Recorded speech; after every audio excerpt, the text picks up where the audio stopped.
Pop-up draft time.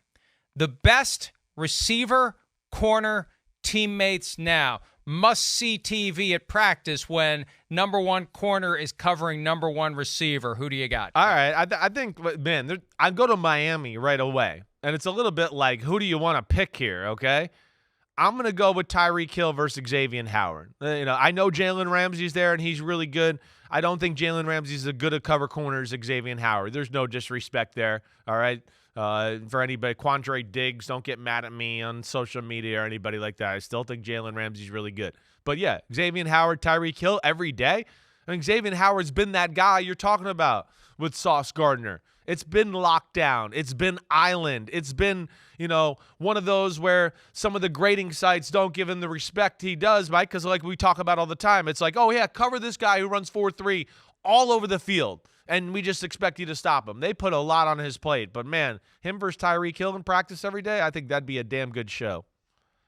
I still think because of that Jalen Ramsey reputation. You'd rather see that? I had Tyreek and Jalen. Yeah, gotcha. And we do have these thoughts from time to time because, in the Super Bowl against the Bengals, it wasn't he fell down on what would have been the game-winning play. Aaron Donald saved him from being one of the all-time Super Bowl GOATs. So it's hard to have that on your resume and still be regarded as among the top of the top. But the Dolphins didn't hesitate when the opportunity came to get him.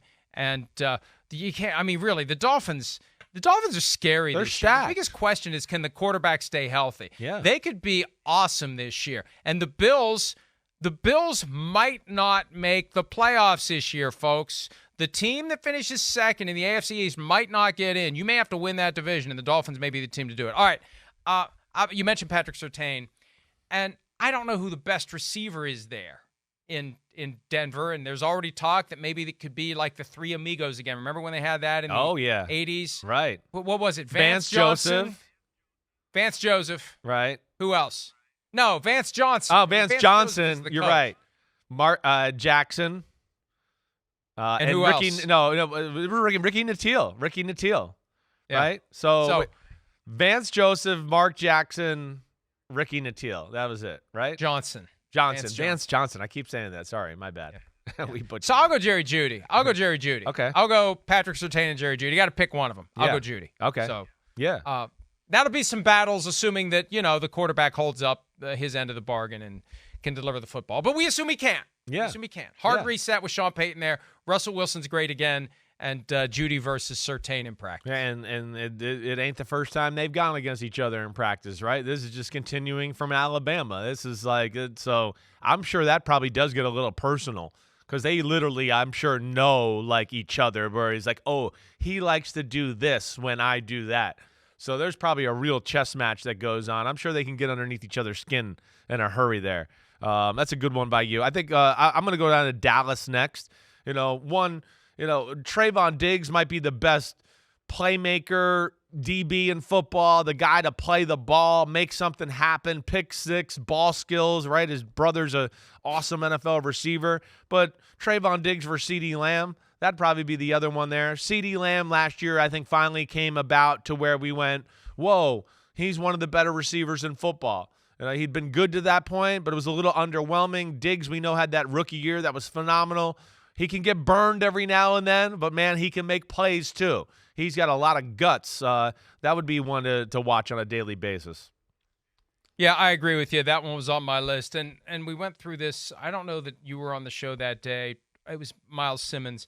We were looking at the best number 2 receivers in football. And it's weird in Dallas because Cooks is the one who's got the money, Brandon Cooks, but CeeDee Lamb's the better receiver. He hasn't been paid yet. It's just kind of a weird time in Dallas, and they need to get CeeDee Lamb paid for that reason. Next one for me, man, I got a few here. I'll go Darius Slay and A.J. Brown. And I know they tried to run Darius Slay out of town until they kept him around and tweaked his contract, but veteran, savvy corner who still is really damn good and handled Justin Jefferson pretty well last year when they got together in week 2. Against A.J. Brown, guy who came in and really supercharged that offense. That's my next one. Yeah, Darius Slay is, he's kind of an anomaly. Darius Slay, what he's doing, I don't know if he gets the attention he deserves for being the age in which he is and then still being a really unbelievable man-to-man corner. I mean, usually when guys get towards that age, they can't match up with the number one receivers in football anymore. They can still maybe good players, but, you got to, it's man-to-man. We don't want him against the best guy, or they play more zones than mans or whatever. But Darius Slay has continued to keep his explosiveness at an elite level, and he's pretty damn good still. He really is. That's a good one by you. And then A.J. Brown, to me, I don't know, Mike. A.J. Brown, to me, last year, he injected himself in the Justin Jefferson, Jamar Chase, Tyreek Hill conversation to where he's in that class. So it was a good pick by you. All right, I'm going to do a new one here. I'm going to give one that, we haven't even seen one of these guys in live action yet, but I'm going out to Seattle, right? With King Kong of receivers, DK Metcalf, muscles growing out of his ears, like just this huge, gigantic presence, right? And then you got Devin Witherspoon, like this Tasmanian devil psycho corner who's a little undersized, but the most explosive, I don't care about my body I've ever seen in my life. That to me would be, and they both got mouthpieces and some energy and look like they'd fight anybody on the planet. So Devin Witherspoon versus DK Metcalf, would love to see that in a Pete Carroll Seattle Seahawks practice. I know, but at a certain point, size just provides an edge that can't be overcome by Devin Witherspoon. I know David took down Goliath, but there's no rocks and slings out on the football field. It's not the size of the dog in the fight, Mike. It's the size of the fight in the dog, okay? At a certain point, though, it's Jeff Van Gundy riding around on Alonzo Mourning's leg. Really. How dare you? Devin Witherspoon, that's him saying that, all right? That's that guy. Oh, you see him. We're going to get him. But we haven't seen it yet, though, so we'll see. Prove us wrong. And they love him. They love him. They would have taken Anthony Richardson if he was there at 5, but they love Devin Witherspoon. I got another one that we've never seen before. Yeah? And I'm assuming that he's going to be good to go. We haven't seen him on the field yet, but I'm assuming when training camp starts, OBJ is going to be out there battling Marlon Humphrey all the time to see if OBJ still has it, to see if Humphrey still has it, to see who gets the better of the two. Yeah, that's a good one by you. I mean, Marlon Humphrey to me is one of the most underrated DBs in football. A little bit because of like we talked about with Xavien Howard. He's put in such tough positions that people go, oh, look, he got beat by that guy. And I'm going to go, he had to cover like a guy that ran 4-3, 40 snaps in a row all over the field. He's going to lose a battle every now and then. OBJ is a man on a mission. You're right. That's going to be intense, in your face, and they both talk, and we know it's the Ravens, and there's always intensity there. That would be an awesome one to see. By the way, if you happen to notice, my allergies, this is a weird year for me. I take an asthma medication, I take Claritin every day, and the pollen is winning. Wow. And I don't know what to do about maybe it. It's not the pollen. Happens. It is. What do you mean? Well, maybe it's something else. But it just happens out of the blue. Like, I'm perfectly fine, and then all of a sudden, it just kicks in. So I've been dealing with that, and thank God I have a box of Kleenex up here because I don't have sleeves today. All right. Thank you. Have we done 3 rounds? Yeah, we did 3 rounds. Round 4 is you wiping your nose on your sleeves. Thank you very much. No, I've got a full box of Kleenex. So who didn't make the list? Who else did you have? Another one that jumped out to me was Jair Alexander and Christian Watson, right? Yes. That would be one that was up there with me. I got some ones like A.J. Terrell in Atlanta with Drake London. Right, I threw that up there. And then, of course, we had Sauce Gardner and Wilson, which was the draft was framed around them. We didn't pick them, so we got to make sure we make that known there.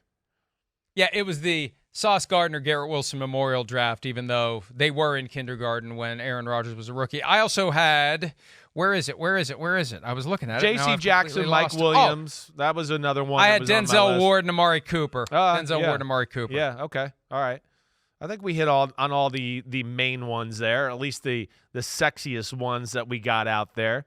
I don't think there's any other ones that we're missing that are truly like, oh, wow, there was a shutdown corner and a big-time receiver on the other side that we're not thinking about. I think a lot of teams have one or the other. That's what you kind of come to in a lot of these conversations, right? You just says, oh, they got Devontae Adams, but wait, there's no corner there that we can say can match up and practice like that. Or even the Bengals, they got some good corners, but not worthy of some of the guys we've talked about here. And in Minnesota, I think they actually have some corners on the roster. I can't name many/any at this point. I can name all the guys they got rid of the last 2 years. So, yeah, how is iron sharpening iron in Vikings practice? Who in the hell is covering Justin Jefferson to make him better?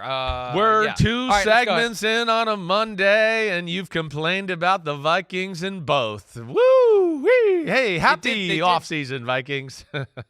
They did draft the kid from USC whose name currently escapes me, who's battled in practice with Jordan Addison, so that's something. So yeah. They're doing what they can to try to improve. Hi, it's Mike Florio. Thanks for watching PFT on YouTube. Hit subscribe for the latest news and analysis from Pro Football Talk.